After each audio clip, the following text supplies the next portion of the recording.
This video, and possibly every video for the past 5 years, has been made possible by Dragonclaw Computers. Any design, any budget, made just for you. Visit dragonclawcomputers.org and mention Josh Scorcher at checkout and receive a free autographed PNY flash drive.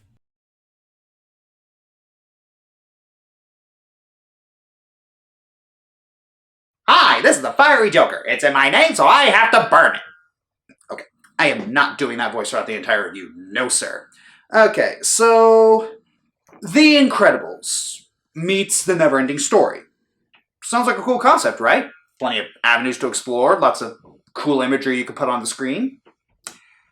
Apparently not, because we got that for Animal P, and it sucked. Yep, it's Power Ponies today. I don't hate this episode, but I can understand why people do. Can't say it's really great with a straight face either. So, here we go. Let's watch the hot mess known as Power Ponies.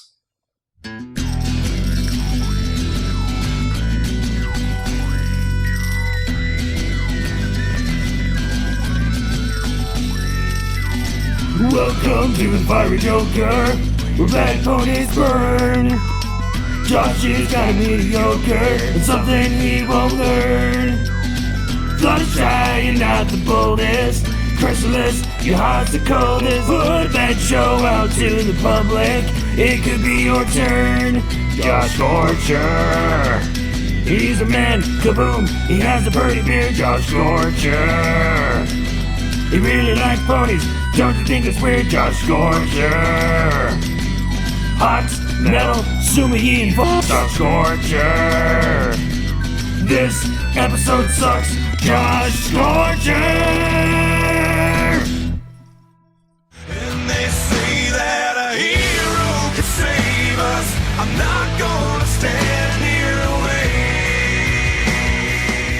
wait. So this episode starts off with Spike keeping Twilight awake. Or it shouldn't be her keeping him awake. Aw, 2 more minutes, Twilight. I'm just getting to the really good part. The maniac is about to... The maniac? Alright, 1. This is obviously not the first time he's read this kind of comic, and you're only now asking him about it? That's kinda inconsiderate. 2. You never seem to have the same consideration when he's trying to sleep, little miss I must save the world at all hours of the night. 3. When did you start wearing a sleeping cap? 4. Maniac. Props for the pun. Makes me want to punk kittens. Why would you do that? The Power Pony's most evil nemesis. She was the power-mad owner of a hair care product company. A tragic accident at her shampoo factory in Metropolis not only gave her main strange new powers, but also caused her to go completely insane! Alright. 1. Why do so many female villains have evil living hair as a superpower? 2. Wait a minute, you're introducing her backstory in the very same issue where she's also the Power Pony's most evil nemesis? Boy, that escalated quickly. Unless this is the pony version of the Killing Joke, which raises a lot more questions. 3. Power mad owner of a hair care company? What, did she envy the power that lipstick had over ponies? Look out, she's out for revenge on mascara wands! 4. What kind of shampoo was she making to give her that kind of superpower? What is she, a Captain Underpants villain? She and her hench ponies are planning to break into the Metropolis Museum and steal the Electro Orb so she can use it to power up her doomsday device. Of course, the maniac wouldn't have even known if Humdrum hadn't slipped up and told her all about it. Alright. 1. What is an object that powerful doing just sitting in a museum? You'd think the Power Ponies would put that under some tighter security. 2? How do you just let something like that slip out? If he's that freaking incompetent and keeps screwing things up for the Power Ponies, why do they keep him around? How have they not drowned him in a burlap sacket? I mean, if he's explicitly telling supervillains where to find perpetual energy balls, he kinda needs to be silenced. If we're gonna make any progress fixing up Luna and Celestia's old castle tomorrow, we all have to do our part. We don't want to be too tired to lend a hoof. Or claw. Fixing up the old castle? Why? It's season 7 right now, and this little activity goes nowhere. Okay, yeah, they do come back to it in later episodes to read books and junk, but they didn't really need to clean it up for that, did they? Is that a gift for Celestia and Luna? Cadence and Shining's honeymoon suite? Just a weird thing they felt like doing? They never tell us why they're doing this. I mean, it's not like Starlight was planned to be a princess by this point. Right? 2 more minutes. Yes! Thanks, Mom, Sister, Master, What's the relationship again? My little pony, my little... My little pony and drum. For your crimes against common decency, you are sentenced to 300 cycles in the Phantom Zone. Do you have any last words? I will find him!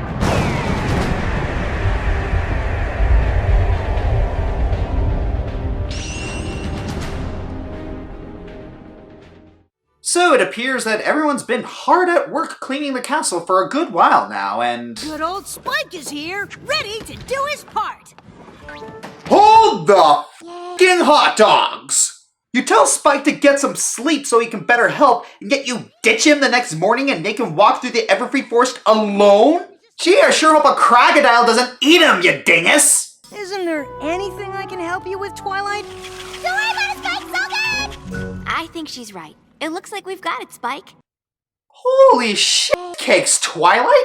Okay, again, you tell him to get a good night's sleep so he can help, and you don't let him do anything once he gets there? Why? He could easily crawl into small spaces and look for nests of animals. He could check for fire hazards because you only seem to be focusing on the main room. He could dust anything. Some princess of friendship you are. You treat your oldest friend in the world with such little regard. Celestia, can we get a replacement? Ah, not that one. Weren't you right at the part where Humdrum was about to stop the villain? Humdrum never stops the villain. He's just there for comic relief. Okay, remember that statement for later. I got a bone the size of Godzilla's femur to pick with it. Also, was Twilight trying to be nice, or was she showing that she never listens to him again? Neither one seems likely at this point. So, after we see Pinkie Pie glitch up Ride to Hell Retribution style, Spike goes somewhere private. What's that? 3 squiggly lines. Ooh. I know I saw a magnifying glass lying around last time I was here. But would it still work? I mean, considering the last person that was here was 1,000 years ago, I don't think it'd be clear. Gosh, I'm turning into CinemaSins at this rate. So then the book Never-Ending Jumanji's Spike and company into it, except for Pinkie, who just leaps in as usual, and Spike finds himself in Metropolis. Holy new personas, Ponies! Holy awkward and cringy, Batman. Then they see the maniac burst from a building and realize they have to beat her in order to escape. Okay, back the Tartarus up. 1.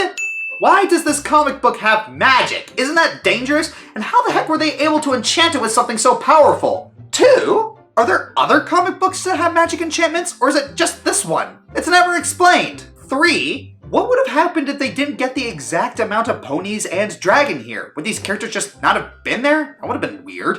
Or, what if it had been just some pony who knew nothing about fighting, who picked this up for a little bit of escapism? Or just some little kids? Aren't most people who read these kinds of comics little kids? What about them? What if they get hurt? Would they die? What if they die in the comic book? This is a space-time paradox and a buttload of lawsuits waiting to happen. If you do that again, I will be so freaking nettled! Time for the main event. Oh, damn it! Why must they bring back the parts of the Silver Age comics that I forcibly repressed?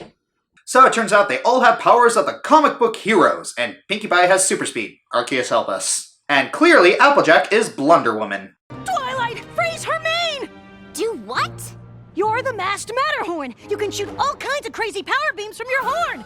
She already does that? Yeah, they try unleashing their powers, but they have absolutely no idea how to use them. Wow, real nice of the comic writers to maybe give them some practice time, maybe drop them in during their origin stories instead of in the middle of a heist? Nope, just gonna kidnap you and throw you in a life or death pitch combat. What the heck? Then Spike tries to snatch the orb away, but trips. No cakes! I'm Humdrum. Really? You didn't notice your clothes, the gloves you were wearing, the mask on your face? You didn't notice that you were the character you were expressing empathy with not 4 minutes ago?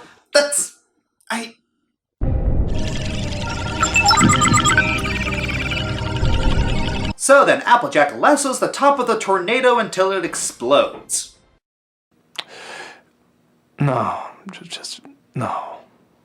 I think we have to stop the maniac from using her doomsday device to destroy it. No biggie. I was already awesome. And now we've all got superpowers! She said after she summoned the tornado that helped the villain get away. Your character is wearing a cape. Yeah, for absolutely no reason. He's pretty much useless. Okay, here's the problem I was talking about earlier. Yes, Spike is feeling useless and like he's not contributing enough, which is why he likely won't admit he identifies with Humdrum. I can tell the intro of this episode was setting this up by having the group clean the castle of the two sisters and having him not be able to do anything. Here's the problem with that though. There were plenty of things that he could have been doing that no one was letting him do. That's a problem! Even outside this episode, Spike has never been useless. I mean, he's been lazy or inconsequential, but he's never sabotaged a situation, even accidentally. So why does he suddenly have these out-of-nowhere self-confidence issues? This conflict is really, really forced. Quick little editor's note, this bit kind of reminds me of an episode of Avatar known as Sokka's Master. Throughout the episode, Sokka feels useless in comparison to the rest of Team Avatar because, well, he can't bend like they can. As he puts it, he's just the guy that's normal. So he decides to learn the ways of the sword so that he can contribute more to the team. But there was one big problem with that. Sokka wasn't useless. He was the idea guy, he was a brilliant strategist, he was a dang beast with that boomerang of his. It feels like history is repeating itself here. Oh yeah, one other thing about Spike. He saved an entire empire not one season ago! And you expect me to believe that he thinks he's useless? You are made of stupid! So they go to find Maniac's headquarters. Weird, for a city, there doesn't seem to be a lot of people out. And then they fight Maniac's henchmen, and several of our heroines are suddenly hyper-competent with their powers. Okay, you know, the pacing of this episode is really weird. We're not given a lot of information about the world or explanations of how some of their powers are activated. Even how they got into the world in the first place goes nowhere. This episode seems more concerned with winking at the audience with, "Hey, comics used to do this, it's funny, laugh at it." So they all get captured with hairspray, and Spike is left alone to mope and whine about his misplaced feelings of manufactured uselessness. And he finds them suspended in a cage.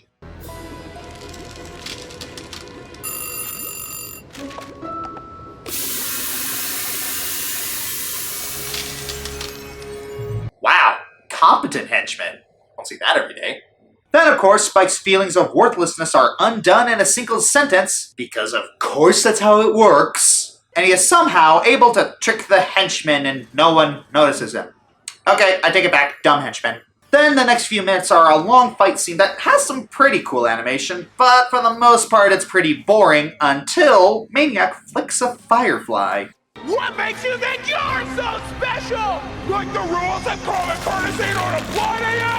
Why don't you pick on supporting your own side?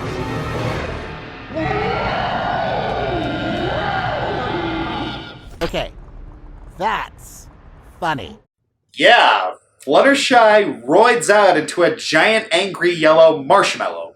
And it's hilarious to see her clean house and still act all bashful afterwards. So the ponies try to relish in their victory, but then they are ejected from the world as quickly as they began, and it's never mentioned again. We wouldn't have made it without you, Spike. And I hope you realize that just because we don't always need your help, it doesn't mean that we don't think you're helpful. Again, there were places he could have helped, and given the circumstances, that's pretty condescending.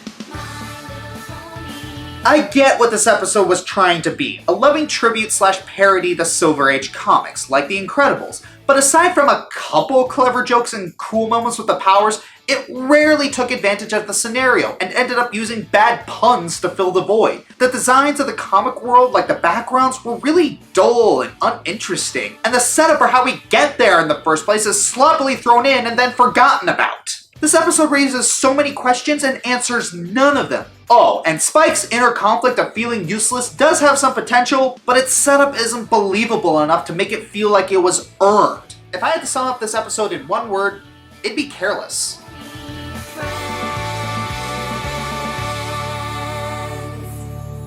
I'm the fiery Joker. That was the same score I gave baby cakes. Yikes. God